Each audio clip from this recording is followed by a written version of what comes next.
Ayyub payg'ambar qissasi. Bismillahirrohmanirrohim. Ancha vaqtlar oldin hozirgi Suriya taraflarida go'zal bir shahar bo'lgan. Tuprog'i barakotli, havosi toza va suvi juda mazali edi. Ayyub bu go'zal shaharning eng boy odami edi. Vodiylarni to'ldirgan qo'y podalari, hosili tugamaydigan uzumzorlari va bog'lari, har biri bir-biridan go'zal, sog'lom farzandlari va shular bilan birga uning qalbi pok bir ayoli, baxtga to'la uyi ham bor edi. Ayyub ham xuddi ajdodlaridan bo'lgan Ibrohim alayhissalom kabi jo'mard, saxiy odam edi va Alloh uni ham payg'ambar qilib tanladi. U ochlarni ovqatlantirar, kiyimsizlarni kiyintirar, muhtojlarga g'amxo'rlik qilardi va u shokir, ko'p shukr qilguvchi bandalardan edi. Unga berilgan shuncha boylik uchun u kecha-yu kunduz Allohga shukr qilardi. U qanchalik ko'p shukr qilgani sayin Alloh unga yana shuncha ko'p berar. Ayyub payg'ambar esa undan-da ko'p Allohga shukr qilishga harakat qilardi. Ayyub alayhissalomning bunday yaxshi banda ekanligi ba'zilarni hasadini keltira boshladi. Agar biz ham shunchalik boy bo'lganimizda ertadan kechgacha Xudoga shukr qilardik, kambag'allarga ham yordam bergan bo'lardik, deb aytishayotgan edi. Ajabo, haqiqatdan ham shunday bo'larmidi?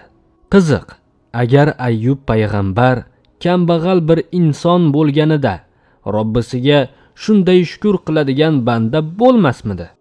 Alloh farishtalarga va odamlarga aslida uning qanday banda ekanligini ko'rsatishni xohladi va uning vodiylarni to'ldirgan hayvonlariga kutilmagan bir kasallik tegdi.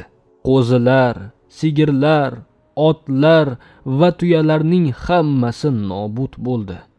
Ammo Ayyub sabrlilardan bo'ldi.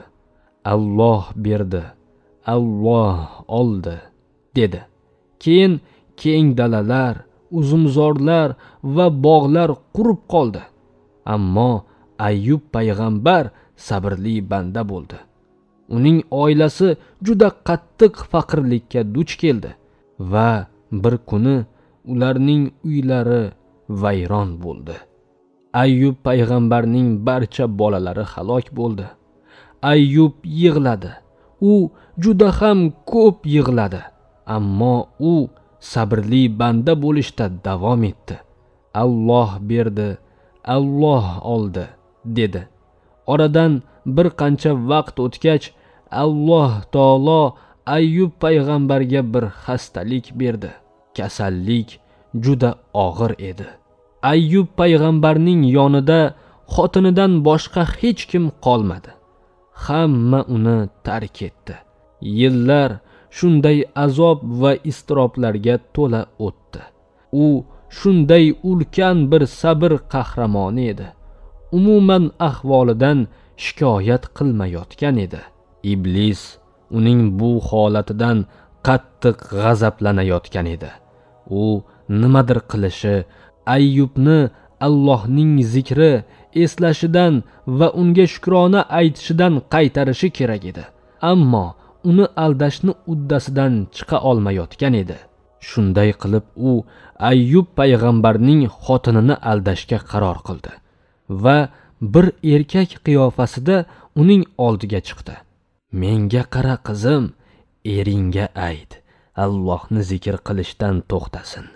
Chunki u Alloh degani sayin dardlari borgan sari ko'payib boryapti, dedi. Agar u Allohga iltijo qilishlarini to'xtatsa, Alloh ham uni o'z holiga qo'yadi. Uning kasalligi tuzalib ketadi, dedi. Ayyubning xotini unga unchalik ishonmadi, ammo shubhalanib qoldi. Uyiga borib, barchasini Ayyubga aytib berdi. Ayyub payg'ambar juda g'azablandilar. Birinchi marta xotinidan bunchalik jahli chiqayotgan edi. Bular shaytonning so'zlari, dedi. Va u endi yolg'iz qolishni xohlayotganini aytdi. Xotini uni yolg'iz qoldirib, o'zi esa ketib qoldi. Kunlar shunday o'tib borardi. Ayyub sabr ila Allohni eslashdan charchamasdi va u faqat undangina yordam so'rardi. Bir kuni Alloh taolo Ayyub payg'ambarga oyog'ingni yerga ur deb buyurdi. Ayyub payg'ambar oyog'ini yerga urdi. Yerdan toza, salqin va shifobaxsh suv chiqdi. Ayyub bu suvdan ichdi, yuvindi. Qancha kasalligi bo'lsa, hammasidan shu onda tuzaldi.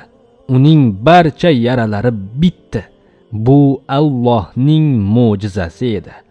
Alloh taolo Ayyub payg'ambarga shifo bergandi. Ayyub payg'ambarning xotini eridan xavotir olib uyiga qaytdi. Ammo eri yotog'ida yo'q edi. Chap o'ngiga boqib erini qidirishni boshladi va erini topganida u oldingidan ham sog'lom va baquvvat ko'rinardi. Bu Allohning buyuk bir mo'jizasi edi. Bu ajoyib mo'jiza edi. Ayyub payg'ambar sog'ligi bilan birga oldingidek boylikka ham ega bo'ldi. Alloh unga yangidan barokatli boylik berdi. Qo'sha-qo'sha otlar, suti mo'l sigirlar va tuyalar, keng va uzun dalalar. Ular yana sog'lom va bir-biridan go'zal farzandlar ko'rishdi. U xalqi orasida so'ziga itoat qilinadigan buyuk payg'ambar bo'lib yashadi. U qanday ham yaxshi banda edi. Doimo Allohga yuzlanardi. Bu sabr va qanoat qahramoni Ayyub payg'ambarning hikoyasidir. Va qanday ham go'zal va ibratli hikoya.